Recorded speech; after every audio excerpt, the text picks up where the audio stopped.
சட்டம் மாறி வந்து மண்ணை முட்டும் காலில் சூழ்ந்து கைகள் தட்டும் வாழியவே தென்னவராட்சி திசைகள் எட்டும் நம்மவராற்றல் விண்ணை முட்டும் எட்டு திக்கும் முரசு கொட்டும் வாழியவே.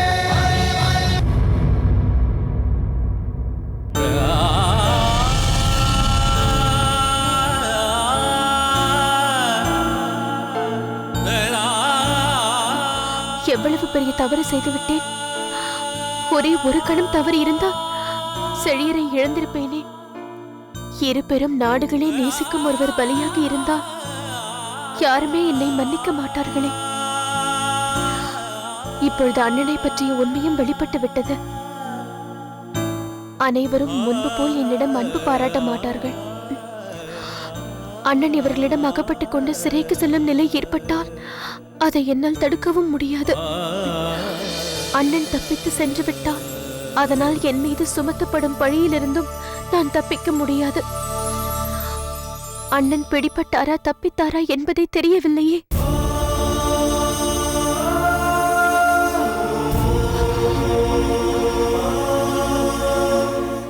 ஏன் மௌனமாக அமர்ந்து விட்டீர்கள்? இனி பேசுவதற்கு என்ன இருக்கிறது? என்ன நடந்தது என்பதை என்னிடம் சொல்லக்கூடாதா? உன்னிடம் சொல்வதால் ஒரு பயனும் இல்லையே. என் அண்ணனுக்கு என்ன நேர்ந்தது என்பதை நான் தெரிந்து கொள்ள வேண்டாமா?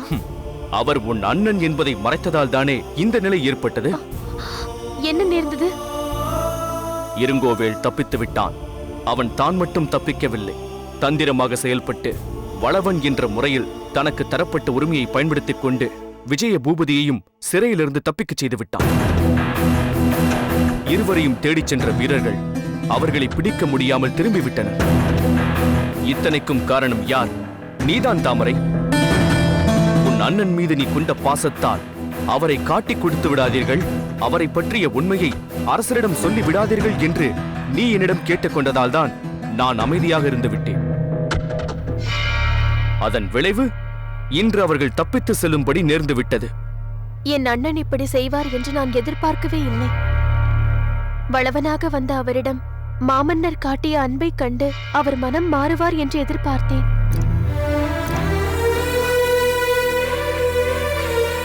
பகைவன் மனைவிதானே என்று எண்ணாமல் அவரது சவ அடக்கத்தை அரசு மரியாதையோடு நடத்த முன்வந்தாரே.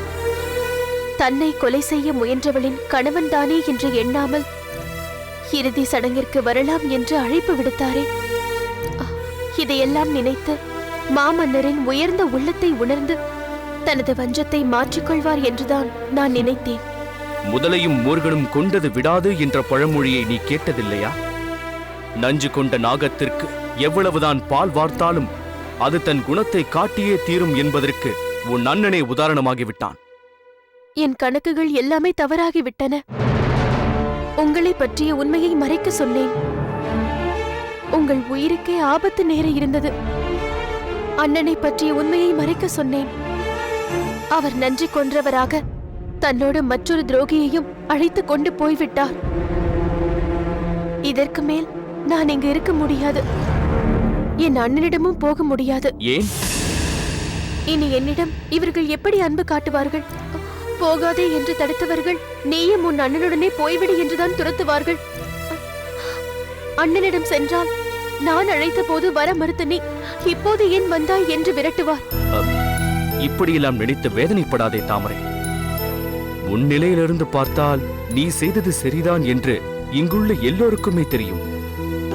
உன் அண்ணன் உன்னை ஏற்றுக்கொள்ள தேவையில்லை. நீ அங்கே போக வேண்டிய அவசியமும் இல்லை.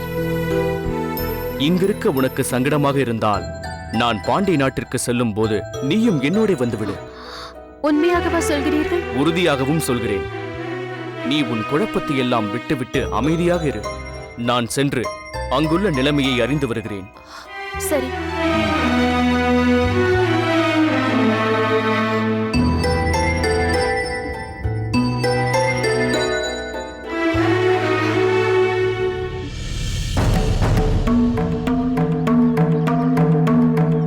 அடே, அரண்மனை எங்கும் ஒரே பரபரப்பாக இருக்கிறதே, ஏன்? எனக்கும் தெரியவில்லை. அரண்மனையின் மற்ற பகுதிகளில் நடக்கும் செய்தி நமக்கும் தெரிய வேண்டுமென்றால் நாம் பணியை முடித்துவிட்டு செல்லும் போது அந்த பகுதியில் காவல் புரியும் வீரர்கள் இங்கு வந்து சொல்லும் போதுதானே தெரியும். ஆகையால் அதுவரை பொறுமையாக இருக்க வேண்டியதுதான். இது என்ன வம்பு? என்ன? அங்கே பார், அந்த கதிர்காமன் நம்மை வம்பிழுப்பதற்காகவே இங்கு வந்து கொண்டிருக்கிறான். அவனிடம் மாட்டிக்கொண்டால் ஏதாவது விவகாரத்தில் நம்மை சிக்க வைத்து விடுவான். இப்போது என்ன செய்வது? வா, நாம் அந்த பக்கம் சென்று விடுவோம். நில்லுங்கள். எங்கே போகிறீர்கள்? அங்கே சென்று நிற்கப் போகிறோம். உங்களை இங்குதானே காவலுக்கு போட்டிருக்கிறார்கள். நாங்கள் அங்கும் பார்க்க வேண்டும், இங்கும் பார்க்க வேண்டும். எங்கும் பார்க்க வேண்டாம், இங்கேயே நில்லுங்கள். நீங்கள் என்னை கண்டுதான் இப்படி பயந்து ஓடுகிறீர்கள் என்று எனக்கு தெரியும். அப்படியெல்லாம் ஒன்றும் இல்லை. நீங்கள் மாமன்னரின் தங்கையின் மகன் இல்லையா? அவரின் அன்பிற்கு உரியவர் இல்லையா? அதெல்லாம் இல்லை என்றா சொல்கிறீர்கள்? வேண்டுமானால் நீங்கள் சொன்னதெல்லாம் உண்டா இல்லையா என்று மன்னரிடமே கேட்டுவிடலாமா? இல்லை இல்லை, நீங்கள் மாமன்னரின் தங்கையின் மகன்தான், அவரின் அன்பிற்கு உரியவர்தான் என்று கூறினோம். அப்படி வாருங்கள் வழிக்கு. நான் இப்பொழுது எதற்காக வந்திருக்கிறேன் என்று தெரியுமா? சத்தியமாக நாங்கள் அதை கேட்க மாட்டோம். நீங்கள் சென்று வாருங்கள். அது எப்படி? நான் வந்த விஷயத்தை சொல்லாமல் எப்படி போக முடியும்?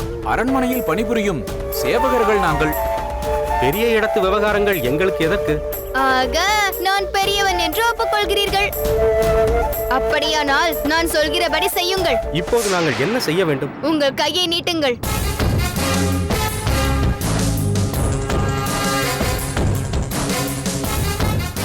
சாப்பிடுங்கள்.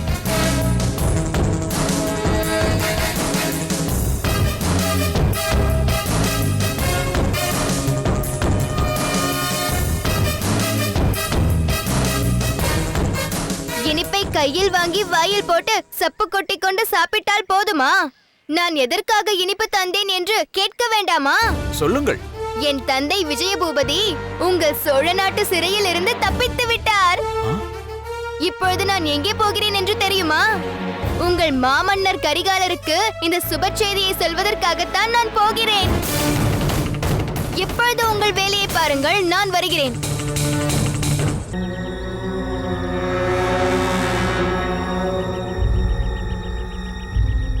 அமைச்சரே, இருங்கோவேளும் விஜயபூபதியும் தப்பிச் சென்று விட்டதை அறிந்தது முதல் என் மனதில் இருந்த அமைதி போய்விட்டது. எதிரிக்கு துணை போகும் துரோகிகள் நம் அரண்மனையிலும் இருக்கிறார்கள் என்பதை நினைக்கும் பொழுது என் மனம் கொதிக்கின்றது. இருங்கோவேள் வெளியில் இருந்தான். வளவன் வேடத்தில் வந்திருந்த அவனுக்கு அரண்மனையில் எங்கு வேண்டுமானாலும் சென்று வரலாம் என்ற உரிமையை தாங்கள்தான் வழங்கியிருந்தீர்கள். அதனால் அவன் எளிதில் தப்பிக்க வாய்ப்பு இருக்கிறது. ஆனால் அவன் சிறைச்சாலைக்கே சென்று அங்கு அடைபட்டிருந்த விஜயபூபதியை விடுவித்து அழைத்துச் சென்றான் என்றால் இதில் சில ராஜதுரோகிகள் பின்னணியில் இருக்கிறார்கள் என்பதில் சந்தேகமே இல்லை. மாமன்னருக்கு வணக்கம்.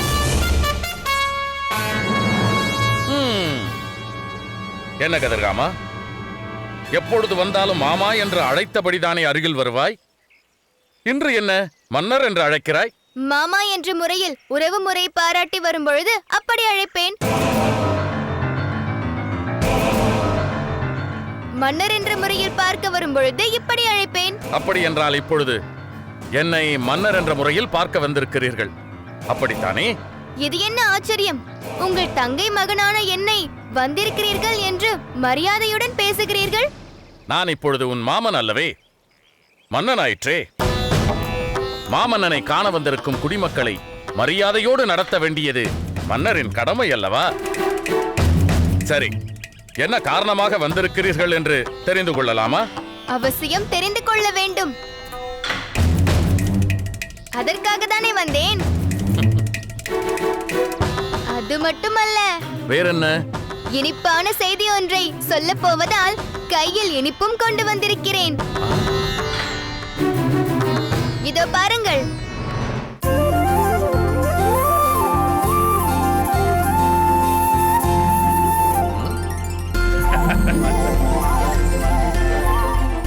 இப்பொழுது சொல்லுங்கள், முதலில் இந்த இனிப்பை கொடுத்துவிட்டு செய்தியை சொல்லட்டுமா, அல்லது செய்தியை சொல்லிவிட்டு இனிப்பை கொடுக்கட்டுமா?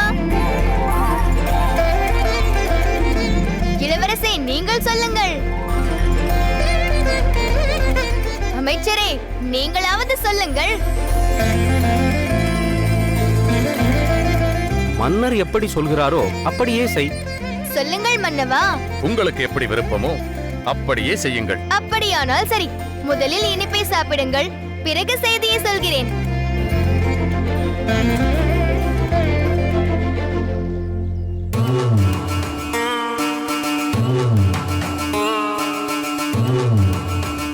எடுத்துக்கொள்ளுங்கள்.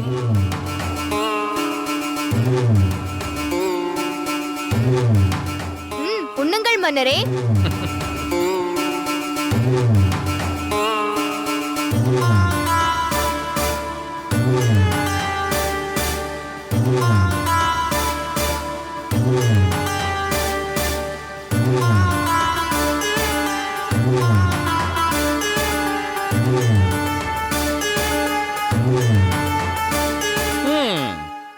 இனிப்பு மிகவும் சுவையாக இருக்கிறதே.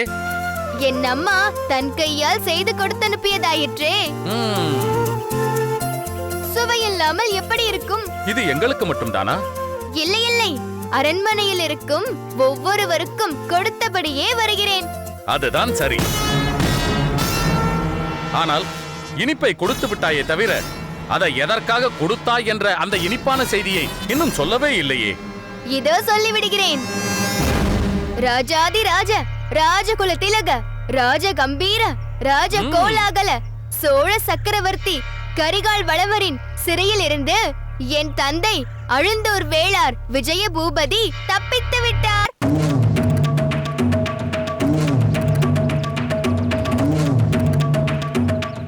அடே, அந்த ராஜ துரோகி விஜய பூபதி தப்பித்துச் சென்றதற்காக எங்களுக்கு இனிப்பு தந்து கொண்டாடுகிறாயா? அரண்மனை முழுவதும் சென்று எல்லோரிடமும் இந்த இனிப்பை கொடுத்து இதை பற்றி சொல்லி பெருமைப்பட்டுக் கொண்டாயா? ஏன், அதில் என்ன தவறு? நான் எத்தனை முறை என் மாமாவிடம், இல்லை இல்லை, மாமன்னரிடம் வந்து என் அப்பாவை விடுதலை செய்யுங்கள் என்று கேட்டிருப்பேன். என் அம்மா எவ்வளவு முறை இவரிடம் வந்து என் அப்பாவை விட்டுவிடுங்கள் என்று கெஞ்சியிருப்பார். கேட்டாரா இவர்? என் அப்பாவை விடுதலை செய்தாரா? அதுதான் போகட்டும். இருங்கோவேளின் மனைவி பெருந்தேவியை தன் கூட பிறந்த தங்கையாக நினைத்தாராம் என் அப்பா. அப்படிப்பட்டவர் இங்கே வந்து இறந்து விட்டார் எனும் போது எங்கோ இருக்கும் இருங்கோவேளை இங்கே வந்து பார்த்துவிட்டு போக தண்டோரா போட்டு அழைத்தீர்களே. இங்கேயே இருக்கும் என் அப்பா ஒரே ஒரு முறை வெளியில் வந்து இறந்தவர் முகத்தை பார்த்துவிட்டு போய்விடுகிறேன் என்று கேட்ட பொழுது முடியாது என்று மறுத்துவிட்டீர்களே. இதனால் என் அப்பா எவ்வளவு வருத்தப்பட்டார் என்று உங்களுக்கு தெரியுமா? அதை பற்றி சொல்லி சொல்லி என் அம்மா என்னிடம் எப்படி குமரி அழுதார் என்று உங்களுக்கு தெரியுமா?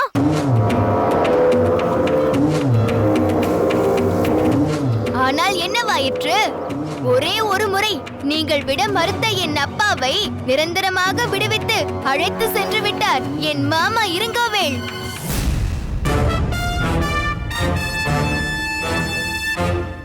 அப்பொழுதும் அவர்களை எப்படியாவது பிடித்துவிட வேண்டும் என்று உங்கள் ரத கஜ துரக பதாதிகளை எல்லாம் அனுப்பி வைத்தீர்களே, அது என்னவாயிற்று?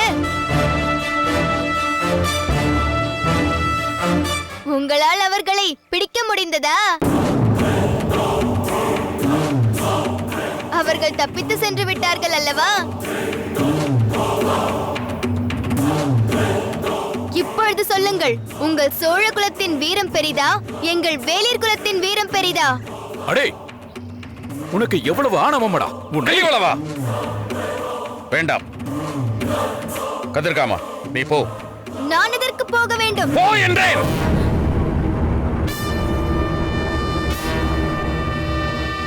தந்தையே, தெரியும், தன் தகுதிக்கும் வயதுக்கும் மீறி பேசுகின்றான். ஆனாலும் என்ன செய்வது? சிறு பிள்ளைதானே, இவனை என்னால் என்ன செய்ய முடியும்? அரசே, இவனையா சிறுபிள்ளை என்கிறீர்கள்? ஒரு சிறுவனின் வாயிலிருந்து வரக்கூடிய வார்த்தைகளா இவையெல்லாம்? ஒரு சிறு நெருப்பு பொறிதான் ஒரு காட்டையே எரித்து விடுகிறது. அதனால் இப்பொழுதே அதை அடக்கி வைக்க ஏதாவது வழி செய்யுங்கள். எனக்கும் புரிகிறது அமைச்சரே. கூடிய விரைவில் இதற்கு ஒரு முற்றுப்புள்ளி வைக்கிறேன்.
பாருங்கள், இளவரசர் சிறு வீரர்களோடு வந்து கொண்டிருக்கிறார். நான் அரண்மனையை விட்டு வெளியேற முடியாத அளவிற்கு என்னை கண்காணிக்க ஏற்பாடு செய்து விட்டார்.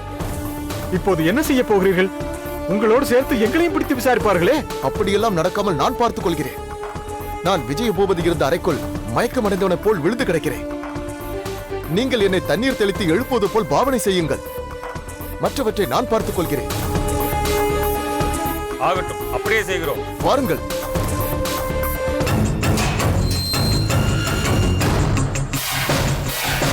இப்போது என்ன செய்வது? இளவரசர் வரும் வரை காத்திருப்போம். சற்று பொறுமையாக இரு. சரி சரி.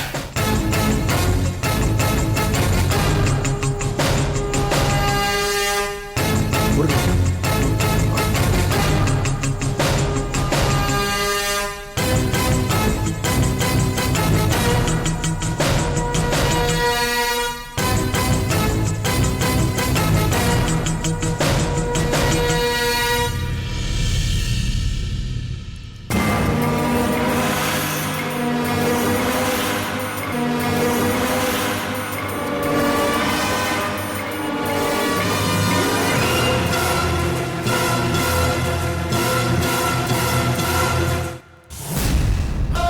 நான் கூறியது நினைவிருக்கட்டும். சீக்கிரம் சென்று தண்ணீர் கொண்டு வா.